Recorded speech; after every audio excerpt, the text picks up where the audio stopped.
Good morning student, তোমরা সবাই কেমন আছো? আশা করি তোমরা সবাই খুব ভালো আছো।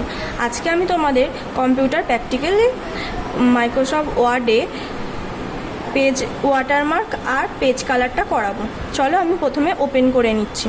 প্রথমে আমরা স্টার্ট বাটনে যাব, তারপর ওখান থেকে আমরা মাইক্রোসফট অফিস ওয়ার্ডে যাব।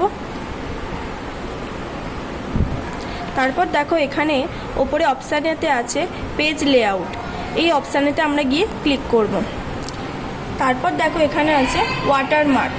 এই ওয়াটারমার্কটা আমরা বিশেষত্বভাবে ব্যবহার করে থাকি কোনো কিছু প্যারাগ্রাফ বা ধরো কোনো কিছু নোটস আমি বানাচ্ছি, আমার এই নোটসটাকে যাতে না কেউ ডুপ্লিকেট কপি যদি না করতে পারে, সেই জন্য আমরা এখানে ওয়াটারমার্কটা দেব নিজস্ব নামে। এখানে গিয়ে আমরা ক্লিক করব। তারপর দেখো কাস্টম ওয়াটারমার্কে যাব।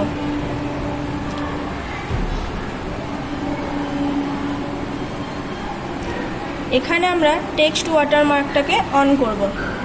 এখানে দেখো টেক্সটের জায়গায় ASAP লেখা আছে, এটাকে আমরা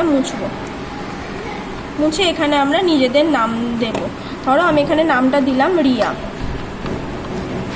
দিয়ে এখানে দেখো আমরা ওকে করব।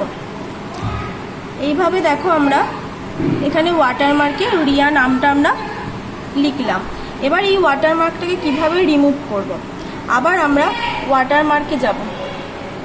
এখানে দেখো রিমুভ ওয়াটারমার্ক, এখানে গিয়ে ক্লিক করব।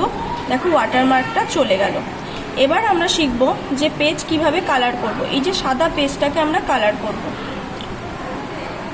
এখানে গিয়ে ক্লিক করব, তারপর দেখো নিজেদের ইচ্ছা মতো তোমরা একটা কালার নেবে। এভাবে গিয়ে ক্লিক করব, দেখো এখানে পেজ কালারটা হয়ে গেল।